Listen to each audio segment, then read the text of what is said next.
uyabona nje but Shembe is the way incwadi kaJohn 6 le baba umpostoli akubona abantu bakwaShembe abathi Shembe is the way sanibonani yazi ave hlupha umuntu othi mayike wathola information encane ebese maphekwayo acabanga ukuthi inkulumo ephelele kanti nomuntu wamxoxela enenzondo yalento amxoxela ngayo okusho ukuthi kukhona ama fact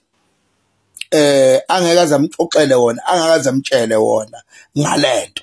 uyabona ukuthi Shembe is the way akuwona amaNazaretha athi Shembe is the way lapha enkolweni yobuNazaretha isilungu akuyona into ephakanyiswayo kakhulu ibe ngaphezulu kolimo lwaseAfrika isilungu okwamanje asikakaphanyiswa ngaphezulu kolimo lwaseAfrika futhi ngeke nangelinye ilanga isilungu siphakanyiswe ngaphezulu kolimo lwabantu abamnyama noma singakhona isilungu kodwa siyohlala njalo silimithwa ukusetshenziswa kule yankolo because le yankolo inkolo yama-Afrika alright so ukuthi Shembe is the way akubona abantu amaNazaretha asho njalo ukuthi uShembe le yankulumo ethi Shembe is the way wayembathiswa abelungu bemembathisa hayi ngoba nakho babemduda noma babemtotosa noma ngabe babemona emva kuba ebalekelele kukubi lapha ulwandle lufuna ukudla itheko okusho ukuthi lufuna ukudla ama building ababelungu kuzofa abantu abaningi ikube uthi ulwandle lwake lwaphuma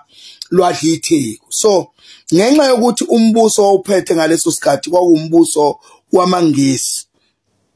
athi mangabe sebethandazile kakhulu sebebize bonke onkulunkulu ongabacabanga including inkosi uJesu Jesus as ubaba umpostoli nje naye ekhonza ngaphansi kwenkolo yeChristianism inkolo yeChristianism yafika lapha yathandaza insuku ngeinsuku kodwa ulwandle lwalokhu lusondelile lokuveza ukuthi mina ngiyaphuma lapha ngiyalidla itheko then kwaze kwakhona unkosikazi omlungu owakhuluma nawo amadoda abelungu mathi no yazini lala kukhona lo yamuntu omnyama owake wabhabhadisa lapha olwandle yena ke kodwa wayibeka ukuthi kukhona lo liyahlanya olwake lwabhabhadisa lapha olwandle bakukhumbula abelungu kwathiwa luluhlanya likuphi kwathiwa lusenanda base behamba kabaya kubabamkhulu uBhombela isitimela samampondo uvava lwenkunzi ehlaba ezinye emansobeni umlethi kaNomadinana zonke izizwe zithi mlethe base befike becela bathi hayibo baba ngalelo langa abashonga ukuthi lihlanya abambizanga ngohlanya bathi umuntu wenkosi kanti vele bona babengacabanga ukuthi uNkulunkulu ngempela kungahle kwenzeke ezemhlabeni umuntu omnyama bathi umuntu wenkosi sinenkinga ulwandle lifuna ukuphuma ludla itheko sithunyiwe umbuso wamaNgisi ukuthi phuthuma uzolekelela inkolo zonke sesizamile zehlulekile sasithi isilwane bantu abami sisho kwelungu sithi bantu abami sengizwile siyohlangana phambili sebethi kabelungu ke impostoli manje belungu kuthiwa sobuya nawo uthi hayi bantu abamambani siyohlangana phambili nangempela phambili kuthiwa safika ulwandle safika isilwane ulwandle ligupha amagagasi lusho ukudla itheko uyabona isilwane sasesifika siphakamisa isandla sathi masiphakamisa lesi sandla silapho onyazini lwezulu njengamanje baba umpostoli sathi isilwane masiphakamisa isandla kwaphela amagagasi olwandle lwathula ulwandle lwacwatha lwathi tu sasesithula isilwane silibuka sasesibuza umbuzo sikhuluma nolwandle sathi mntanami mina nobaba kusho uShembe umqalo wendlela uthi mina nobaba ngesikhathi sikwakha wena asishonga sikushonga ukuthi uyofika lapha yini mntanami esikuthathe yakubeka lapho kuphila khona abantu na Sase siyathula isilwane savuma ngekhanda sikhuluma namanzi mbaba umpostoli ngoba ngiyabona ukuthi lenkulumo mhlawumbe wayizwa kancane lo muntu waxoxelwa isitha samaNazaretha kwasho ukuthi nawe wajabula kakhulu ngoba unobutha balento yaseAfrika uyifuna into yaseAfrika awuyifuni information yakini kodwa uyayithanda information yalapha khona ongeke uzufike khona futhi oyozuhamba emhlabeni ungazange ufike khona lapho khona into oyizwa kuthiwa ngizwa kuthiwa lele sikhulumayo singakuthatha manje sikuse lapha eThekwini ufuka ubone ukuthi lwalulapha ulwandle wafike wamala wakhuluma nalo lapha lwenza ukuthi okay awuthi ngiqedele lenkulumo isikhathi akusona esikamshubo isikhathi lesi sakwa TikTok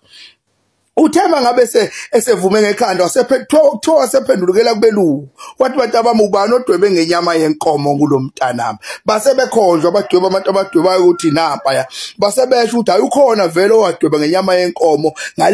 ngalezi insuku leziyana wathi bantu abami ningalokothi ningaphinde nangelinye ilanga nidwebe ngenyama yenkomo kulomntanami lo mntanami uyophuma adla umhlaba ayidwebe inyama yenkomo kulomntanami wasethi umntanami sesizwile siyaxolisa ngicela ujike ubuye lapha esakubeka khona thina nobaba thola seliyahlehlwa ngezwi lwahlehla ulwandle baba umpostoli lwayo lwafika lwama lapho luma khona nanamhla lusami lapho waselupha isibusiso akangalinda nokuthi bembonga abelungu yabelungu kababe sebethi ngaleso sikhathi bathi Shembe is the way bathi Shembe akona kuthina amaNazaretha sathi Shembe is the way no abelungu bathi Shembe is the way bembona ukuthi ngempela lo muntu omnyama lo okuthiwa uShembe he is the way but the problem abantu abamnyama abayithandi into yakubo sidaliwe sinjalo nje thina into yakithi asiyithandi lena okungeyethu eseduze kwethu sithanda ukubhudukeza into ezikude into esingazazi futhi esingeke sizazi nabakhona mangathi wasifika khona befike bekutshela ukuthi hayi yonke lento baba umpostoli enixishwe yona amahanga isystem yamaRoman lana iRoman Empire mayifuna ukudla umhlaba they have used iChristianism ukuthi be destroy umhlaba yabona so ngane ukuthi angifuna ukungena lapho baba so ke all in all ngizama ukuchazela khona ngane kwethu ukuthi Shembe is the way akushiwo ngoyithina amaNazaretha kwashiwo abelungu emva kokubona umsebenzi omkhulu uNkulunkulu wamaNazaretha uShembe abenzela wona ngiyabonga ngane yakwethu ngwakwethu wena so ungayithatha into oyizwe ngesitha isitha masixoxela ke phela hey lalela baba umpostoli sengiyigoqa nje phela lobo uMnazaretha buke bazondwa kakhulu ayikho into ebizondwa abantu abamnyama ikakhulukazi laba benkolo yeChristianism njengobuNazaretha maybe nawe nje ngomunye wabo abantu ababizonda kakhulu ubuNazaretha njengobubiza ngenkolo yamanga ayikho inkolo engeyeqiniso njengaleyana inkolo yamanga egcwele amango inkolo yeChristianism lena nina nibhukuda kuyo nibhukude mangena amakhulu that's why nithi nekwinkolo A1 okuthiwa iChristianism iumbrella yamabandla onke angaphansi kweChristianism kodwa nikholelwe into eziningi engehlukana engafani ngiyabona nje kube kuthiwa kuyenzeka baba umpostoli bengizoke ngithi ngoba nina ningamaKristu ningaphansi kwenkolo kweumbrella yeChristianism okusho ukuthi iroom enkuyo is Christianism le room it has every room have a law then le room enkuyo yeChristianism kodwa law bengizoke ngithi kube kuthiwa kuyenzeka bengizoke ngithi ake kungene nina ningena on the same room kungena abantu baseWeseli kungena abantu baseSheshi kungena abantu baseSt John's kungena abantu baseZCC kungena amaJericho kungena iZayoni kungena lokho kuthiwa oIan Gert lokwaseDash oAmerican Ports Roman Catholic Church zonke lezi onke lamabandla angaphansi kweumbrella e1 ebizwa ngokuthi Christianism bengizoke ngithi akangene in one room yeChristianism then bese sithi ngesikhathi esodwa shaya impempe kephe sekusikhathi sokuthi nidumisa uNkulunkulu oyedwa nimkhonzayo bese siyama siyathula sinibuke nimdumise ke sibone ukuthi niyomdumisa kanjani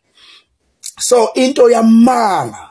baba umpostoli ilento leyo kuthiwa yeChristianism leyanto leyana ayidodi leyanto leyana inkolo kaSathane, inkolo yeChristianism, inkolo yasesihogweni, inkolo yeChristianism, inkolo engena direction, inkolo yeChristianism, inkolo engena thethe, inkolo yeChristianism, inkolo yeChristianism, inkolo yasesihogweni lapho khona okukhonzwa khona uNkulunkulu ngaphansi kwento okuthiwa multiracious. So ngane yakwethu phuma kuBuNazaretha.